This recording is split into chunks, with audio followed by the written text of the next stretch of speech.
Hi hello நான் உங்கள் LP. Welcome to our LP motto channel. இந்த வீடியோவில் no hard work only smart work அப்படின்னு பார்த்தீங்கன்னா, கடின உழைப்பை தாருங்கள், உங்களுடைய வெற்றி நிச்சயிக்கப்படும். எந்த இடத்தில் கடின உழைப்பு இருக்கிறதோ அந்த இடத்தில் உங்களுக்கு வெற்றி உங்களை தேடி வரும்னு சொல்லுவாங்க. நான் சொல்லக்கூடிய கடின உழைப்பு உங்களுடைய இலக்குகளை நோக்கி எந்த மாதிரியான ஹார்ட் ஒர்க் போடுறீங்க அப்படின்றத பற்றி தான். இப்போ எடுத்துக்காட்டாக பார்த்தீங்கன்னா, உலகம் முழுவதும் மிகப்பெரிய பணக்காரர்களை எடுத்துக்கோங்க. அவங்க எல்லாருமே நம்மளை மாதிரி கடின ஏதாவது மூட்டை தூக்கியோ, இல்லைன்னா கூலி வேலை செஞ்சோ, இல்லைன்னா கெடபாரை பிடிச்சோ, இல்லைன்னா மம்முட்டி பிடிச்சோ, இல்லை வேறு ஏதாவது கம்பெனியில் அடிமட்டத்தில் இருந்து உயர்ந்து இருக்கிறார்களான்னு பாருங்கள். அங்கங்கே ஓடி பஸ்ஸு ஏறியோ, ட்ரெயின் ஏறியோ, ஃப்ளைட் ஏறியோ, அங்கே இங்கேயும் அவங்களுடைய ப்ரெசன்டேஷனை கொடுத்தோ அந்த மாதிரி முன்னேறிக்கிறார்களா என்பதை பாருங்கள். கண்டிப்பாக இருக்க மாட்டாங்க. அவர்கள் மட்டும் உச்சத்தை தொடக்கூடிய வெற்றி அடைந்திருக்கிறார்கள்.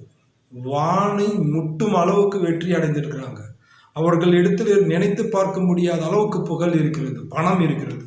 இதெல்லாம் எப்படி சாத்தியம் அப்படின்னு பார்த்தீங்கன்னா, கடின உழைப்பு மட்டும் அவர்களுக்கு இதை சேர்த்திருக்காது. ஸ்மார்ட் ஒர்க்குங்க. கடின உழைப்பால் மட்டுமே இந்த உலகத்தில் வெற்றி பெற முடியும் என்றால், அடிமட்ட தொழிலாளர்கள் இருக்காங்க இல்லையா, அவர்கள் தான் இந்த உலகத்தில் மிகப்பெரிய வெற்றியை பெற்றிருக்க வேண்டும். அவங்களெல்லாம் பாருங்க, உலகத்தில் மிகப்பெரிய வெற்றி அடைந்திருக்க வேண்டும் என்றால் கூலி தொழிலாளர்கள் தான் இந்த உலகத்தில் மிகப்பெரிய ஒரு பணக்காரர்களாக இருந்திருக்க முடியும், பெரிய கோட்டீஸ்வரர்களாக இருந்திருக்க முடியும், மிகப்பெரிய புகழை அடைந்தவர்களாக இருக்க முடியும். அப்படி யாராவது நீங்கள் சொல்ல முடியுமா? சொல்லுங்கள் பார்க்கலாம். யாரும் இருக்க முடியாது. அப்போ ஹார்ட் ஒர்க் எங்கே போனது?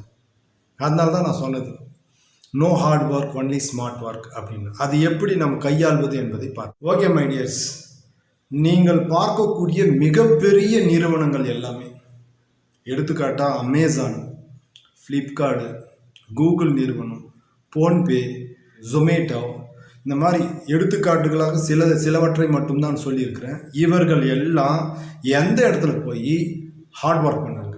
இடத்தில் போய் கடுமையாக உழைத்து தன்னை நிரூபித்தாங்க. சொல்லுங்க பார்க்கலாம். கடுமையாக உழைத்திருந்தால் இவர்கள் நிச்சயமாக சக்சஸ் பண்ணியிருக்க முடியாது. அப்போ கடின உழைப்பு தேவையில்லையா அப்படின்றது என்னுடைய கருத்துக்கள் இல்லை. உங்களுடைய இலக்குகளில், திண்ணமான இலக்குகளில், சரியான இலக்குகளில் ஸ்மார்ட் ஒர்க்கில் ஹார்ட் ஒர்க் பண்ணுங்க.